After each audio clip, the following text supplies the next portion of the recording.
Des, nabusig. Sino? Nabusig ang dyan. Sino? Natin? Oo. Tagbal. Hindi, overtime tayo kasi dumungan tayo, mabutan tayo, pre.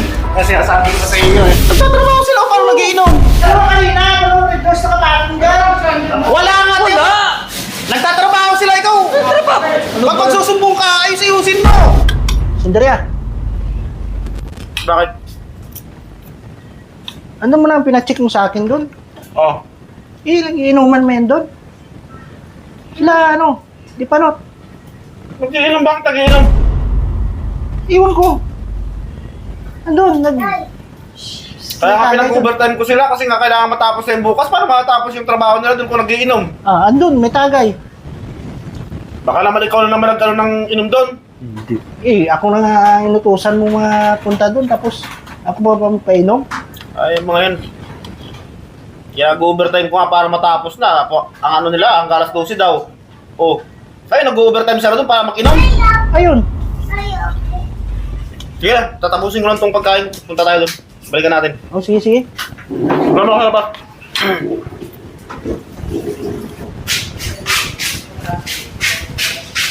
Des, nabusig. Sino? Nabusig ang dyan. Sino? Natin? Oo. Oo. Tagbal. Hindi, overtime tayo kasi dumungan tayo, mabutan tayo, pre. Kasi sabi ko sa inyo eh. Tago mo. Madali tayo dyan, pagalitan tayo maya.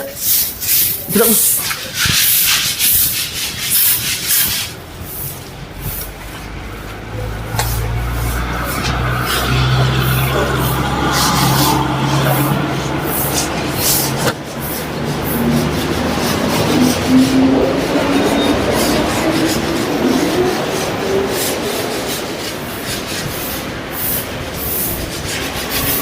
Oh!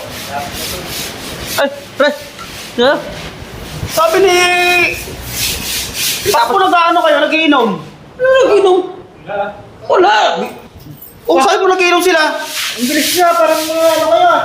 Sus, pinapaspasan na namin ito para hindi matapos eh. Parang mga kidlat niyo ah. Nagtatrabaho sila o parang nag-iinom? Ayaw naman. Pinag-overtime ko nga sila yan kasi nga kailangan matapos na to eh. O kasi bukas, para bukas pag-restaurant tayo eh. So pumunta si pagdating ni Pakbo sa bahay, ano daw, nag-iinom daw kayo rito. Ay, ano ba yan? Pre, grabe ka naman pa. Ano ba ginagawa ko? Kanina magsilip ko. Dalawang ano, red doors. Yan ako, dalawa. Wala! Ano ba yan? Wala Ako, ibis na matutulog na ako. Pumunta pa ako rito. Dalawang red doors kanina. Ano mo rin, George? Grabe ka naman. Wala nga, ipahinga nga. Nagtatrabaho sila, ikaw talaga. Yan ang sabi ko sa Pakbo eh. Ano ba yan? Pre, grabe pa naman kumpara pa ito. Sisiraan mo ko eh. Ha? Grabe naman yan. Ano naman? Amoy. Wala ka mo.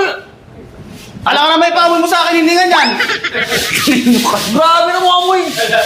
Dalawa kanina, dalawang red doors na kapatunggan. Wala nga, Wala! Nagtatrabaho sila, ikaw. Pag magsusumbong ka, ayusin mo. Grabe, gusto mo siraan kay Parisander. Ano ba yan? Grabe. Pagod, kahit pagod kami nga. Kasi tambal ako kakapintura ang umaga po. Overtime na kami ngayon. Mula umaga pa yung sila nagtatrabaho dito. Dalawa kanina, red doors, nakita ko. Wala nga yun. Ano ba yan? Tanong mo si pare ko. Ano mo tayo, pre? Kita mo, matatapos na sila. Oo, tingnan mo, pre. Ebidensya, pre, di ba? Oo. Oo, tatapos namin ito pintura mo. Oo, tingnan mo. Oh, di ba? Kami, pre, Jaba, kahit wala si Parisander yan, trabaho kami, si pre, kaya naman eh. Tapos, Basa? basta siyempre, binasa ko rito sa pintura. Puti, oh. Ah, grabe naman yung pre. Ano ba yan? Kana mag-ano pa ng ano, susumbong-sumbong ka, sablay ka pa. Gusto na natutulog na ako eh. Oras na. Inabala mo tuloy si Parisander. Walang ganyanan, pre. Ang gawin mo, tulungan mo na lang sila para matapos na sila dyan. Oh. Nakasakit Tulong ka rito. pa. Hindi yung ano sasabihin mo, Parisander. Ano ba ito? Sus. Wala na. Labas na, Uy. Ano labas? Wala ka labas yan eh. Ano ka ba? Ano ka? Labas na. Please. Alam mo, Pre Java, kahit wala kayo Parisander, hindi kami nagganyan. Wala na. Pag trabaho kami, pre. Alam mo, siyempre, Labas na. Hindi na. Labas na eh. wala nga kami, hindi kami nag-inom. Ano ka ba? Alam mo na, busy kami rito.